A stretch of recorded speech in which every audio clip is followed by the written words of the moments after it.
Hello everyone, welcome to Star IQ के इस video platform पे आप सभी का बहुत बहुत स्वागत है।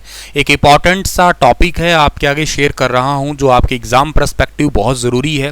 भारत के अंदर आने वाले समय में 11वीं कृषि जनगणना होने वाली है और एक्चुअली ये कृषि जनगणना आने वाले इस महीने से ही स्टार्ट कर दी जाएगी, अगस्त 2022 से।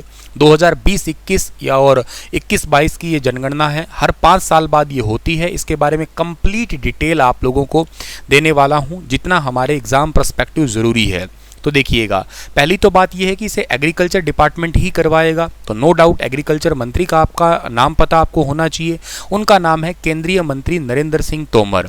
कृषि और किसान कल्याण मंत्रालय जो है ना, जिसको आप ministry of agriculture and farmer welfare बोलते हो, इस डिपार्टमेंट की तरफ से जो है ना ये कृषि गणना होने वाली है। एक्चुअली कृषि जनगणना लिख रखा है इन द सेंस कुछ ऐसा ही समझिएगा कि एग्रीकल्चर से रिलेटेड आंकड़े इकट्ठे करने हैं। अब आपको एक ही लाइन में ये पता लगना चाहिए कि ये है क्या। देखो, कृषि जनगणना जो होती है ना, ये इस प्रकार का एक टारगेट होता है जो हर 5 साल में तो इसे अपनाया जाता है। इसमें बेसिकली जो एग्रीकल्चर से रिलेटेड जितने भी इकोनॉमी के डेटा होते हैं उनको इकट्ठा किया जाता है। उनका बेनिफिट ये होता है कि देश का जो नीति निर्माण किया जाता है, देश के अंदर जो नई नई योजनाएं लाई जाती है उनमें सुधार किया जा सके और गवर्नमेंट को भी पता हो कि हमारी देश की आबादी जो है ना, उनका कितना हिस्सा है जो एग्रीकल्चर पे डिपेंड है। और इस बात को जुठलाया बिल्कुल नहीं जा सकता क्योंकि हमारी आबादी आधे से ज़्यादा अभी भी जो है ना वो अपनी आजीविका कृषि पर निर्भर मानती है। हम भी एक किसान परिवार से संबंधित है और हो सकता है आप में से भी बहुत सारे ऐसे मेरे व्यूअर्स होंगे जो किसान परिवार से संबंधित है, तो उन लोगों के लिए ये बहुत सारी योजनाएं या ऐसे डेटा इकट्ठा अलग से करना बहुत ज़रूरी है। सर फिर एक काम ये क्यों नहीं हो सकता कि जो ओवरऑल जो जनगणना आती है हर 10 साल बाद में होती है, तो उसमें इस प्रकार के डेटा को अलग से इकट्ठा कर लिया जाए? नहीं, लोगों का काम या प्रोफेशन तो इकट्ठा किया जा सकता है, लेकिन इस जनगणना में अलग से क्या होता है, इसमें जमीन का जो है ना वो मैपिंग होती है। यहाँ पर्सन पे कोई बात नहीं होती है, अभी ये लोग खेती कर रहे हैं कि नहीं कर रहे, उससे लेना देना नहीं है। यहाँ केवल जमीन से रिलेटेड है कि कितने एकड़ जमीन टोटल है हमारे इंडिया में, कितने ऐसे खेत है जहाँ पे इस प्रकार की खेती होती है, कितने लोगों के पास में कितने कितने खेत है, खेतों के डिवाइड टुकड़े होना, ये एक बहुत बड़ी बात है। देखो क्या है कि पहले के टाइम में खेतों का साइज है वो एक बड़ा होता था, वक्त के अनुसार ये छोटे छोटे टुकड़े से होते गए, क्योंकि एक परिवार है, एक परिवार के अंदर मान ले 1 एकड़ ही हो तो उस 1 एकड़ के भी 2 टुकड़े हो गए, और ज़्यादा उसमें हो तो 4 हो गए, 3 हो गए, तो वो डिपेंड करता है कि कैसे हुए होंगे टुकड़े। तो उस सभी चीज़ों का डेटा इकट्ठा करना इसी कृषि जनगणना का एक सीधा सीधा उद्देश्य है, और वो उस ज़मीन से कितना प्रोडक्शन हो रहा है, भारत के भी ग्रेन सिस्टम में कितना बेनिफिट मिल रहा है। अभी रिसेंटली जो है ना इसके लिए एक पूरी टीम बैठी थी जिसमें केंद्रीय कृषि मंत्री तो थे ही थे, के अलावा कृषि कल्याण मंत्री राज्य मंत्री भी थी शोभा, और इसके अलावा कैलाश चौधरी भी थे, कृषि सचिव भी थे मनोज आहूजा भी थे, ठीक है ना, वित्तीय सलाहकार संजीव कुमार भी थे। तो ये सारे लोगों ने बैठ के एक इस चीज़ की घोषणा की है।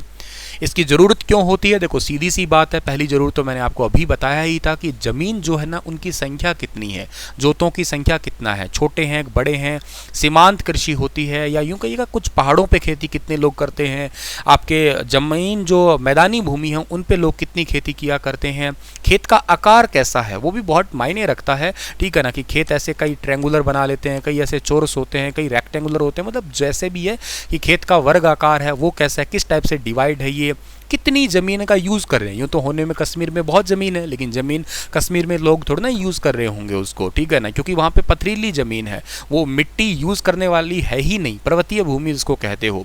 कितनी ऐसी ज़मीन है जो लोग खुद नहीं बोते हैं, दूसरों को दे रखी है, मतलब ठेके पे दे रखी है, आध पे दे रखी है, चौथे हिस्से पे दे रखी है। किस प्रकार का फसल पैटर्न है भाई, किस एरिया में ज़्यादा या ओवरऑल इंडिया के अंदर कौन सी फसल पे ज़्यादा तवज्जो मिल रहा है, मूंगफली ज़्यादा लगा रहे हैं, कपास है, गेहूं है, गन्ना है, क्या फसल है, उसका भी पैटर्न जानना ज़रूरी है। इस बार सबसे इंपॉर्टेंट ये होने वाला है जो आपके एग्जाम पर्सपेक्टिव ज़रूरी है कि डेटा इस बार जो है ना वो स्मार्टफोन और टैब के थ्रू होने वाला है। मतलब इस बार डेटा जो है ना वो हार्ड कॉपी पे नहीं होगा, स्मार्ट कॉपी पे आने वाला है। मतलब जमाना तो डिजिटल हो ही गया, हमारा बजट भी आप लोग देख लीजिएगा 2021 से डिजिटल बजट आने स्टार्ट हो गए हैं। तो ऐसे करते करते अब हमारा डेटा है ना वो स्मार्टफोन और टैब के थ्रू वैसे भी अब लिखने का काम तो चला ही गया, और दूसरी बात अब लिख लिख के इकट्ठा करो फिर काउंट करो तो टाइम बहुत लग जाएगा। तो ऐसे सॉफ्टवेयर बना लिए गए हैं, ऐसे वेबसाइट पोर्टल डिज़ाइन कर लिए गए हैं जिनमें आप डेटा फीड करोगे, अपने आप जो है ना काउंट होता जाएगा, ताकि जिसमें रिजल्ट देना बड़ा आसान हो, सटीक रिजल्ट हो और सेफ डेटा भी रह जाएगा अपने आप में।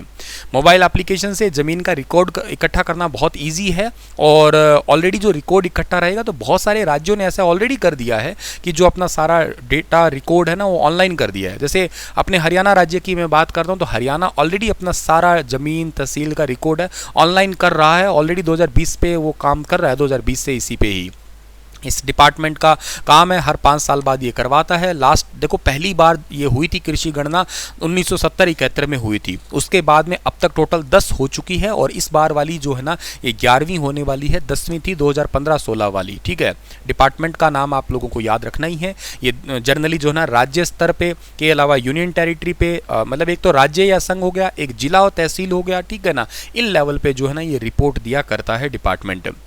10वीं की अगर मैं बात करता हूं तो 10वीं जो कृषि गणना थी ना 2015-16 की, उसके अनुसार 2 हेक्टेयर से कम भूमि वाले छोटे और सीमांत किसान सभी किसानों के 86.2% थे, जबकि उनके पास केवल 47.3% फसल का एरिया था। 2010-11 के अंदर 138 मिलियन से बढ़कर 15-16 में 140 मिलियन हो गया।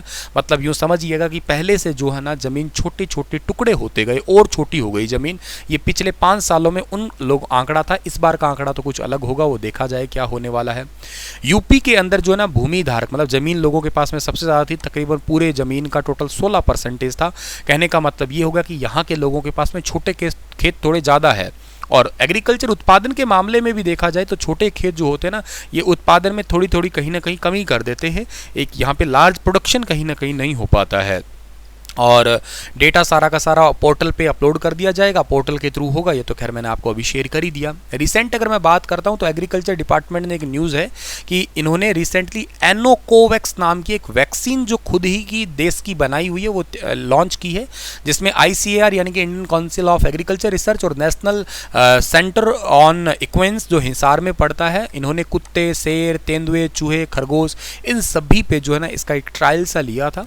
तो ये तो खैर एक रिलेटेड न्यूज़ थी आपकी। अगर मैं बात करता हूँ ministry of agriculture and farmer welfare की, इसके मंत्री नरेंद्र सिंह तोमर है ही है, राज्य मंत्री मैं ऑलरेडी आपको बता चुका था। तो इतना ही था ये पॉइंट, आपको होपफुली समझ में आया होगा, नॉलेजेबल था, कॉपी पर लिख लेना जो इंपॉर्टेंट बात आपको लगी है। Thank you so much, stay happy, stay healthy and stay connected with star IQ।